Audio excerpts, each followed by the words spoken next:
अप्रैल 5, 2023 बुधवार, पुण्य सप्ताह, पहला पाठ इसाया 54-9। प्रभु ने मुझे शिष्य बनाकर वाणी दी है, जिससे मैं थके मांदे लोगों को संभाल सकूं। वह प्रतिदिन प्रातः मेरे कान खोल देता है, जिससे मैं शिष्य की तरह सुन सकूं। प्रभु ने मेरे कान खोल दिए हैं, मैंने न तो उसका विरोध किया और न पीछे हटा। मैंने मारने वालों के सामने अपनी पीठ कर दी और दाढ़ी नोचने वालों के सामने अपना गाल। मैंने अपमान करने और थूकने वालों से अपना मुख नहीं छिपाया। प्रभु मेरी सहायता करता है, इसलिए मैं अपमान से विचलित नहीं हुआ। मैंने पत्थर की तरह अपना मुंह कड़ा कर लिया। मैं जानता हूँ कि अंत में मुझे निराश नहीं होना पड़ेगा। मेरा रक्षक निकट है, तो मेरा विरोधी कौन?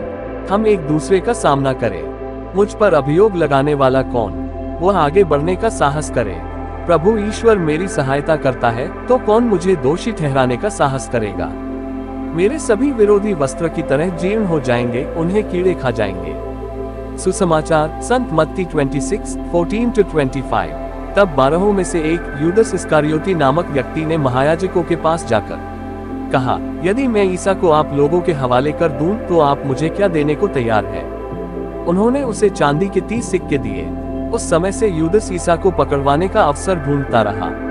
बेखमीर रोटी के पहले दिन शिष्य ईसा के पास आकर बोले, आप क्या चाहते हैं? हम कहाँ आपके लिए पास्का भोज की तैयारी करें? ईसा ने उत्तर दिया, शहर में अमुक के पास जाओ और उससे कहो, गुरुवर कहते हैं, मेरा समय निकट आ गया है, मैं अपने शिष्यों के साथ तुम्हारे यहाँ पास्का का भोजन करूंगा।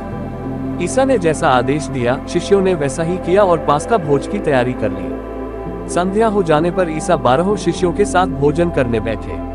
उनके भोजन करते समय ईसा ने कहा, मैं तुम लोगों से ये कहता हूँ, तुम में से ही एक मुझे पकड़वा देगा।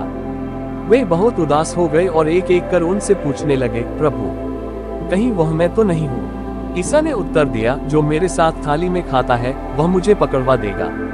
मानव पुत्र तो चला जाता है, जैसा कि उसके विषय में लिखा है, परंतु धिक्कार उस मनुष्य को जो मानव पुत्र को पकड़वाता है। उस मनुष्य के लिए कहीं अच्छा यही होता कि वह पैदा ही नहीं हुआ होता। ईसा के विश्वासघाती यूदस ने भी उनसे पूछा, गुरुवर, कहीं वह मैं तो नहीं हूँ? ईसा ने उत्तर दिया, तुमने ठीक ही कहा। मनन चिंतन। नबी इसाया ईश्वर के सेवक के जीवन में होने वाली कुछ बातों को हमारे सामने रखते हैं। ये सेवक प्रभु की वाणी पर ध्यान देगा एवं थके मांदे को संभालेगा।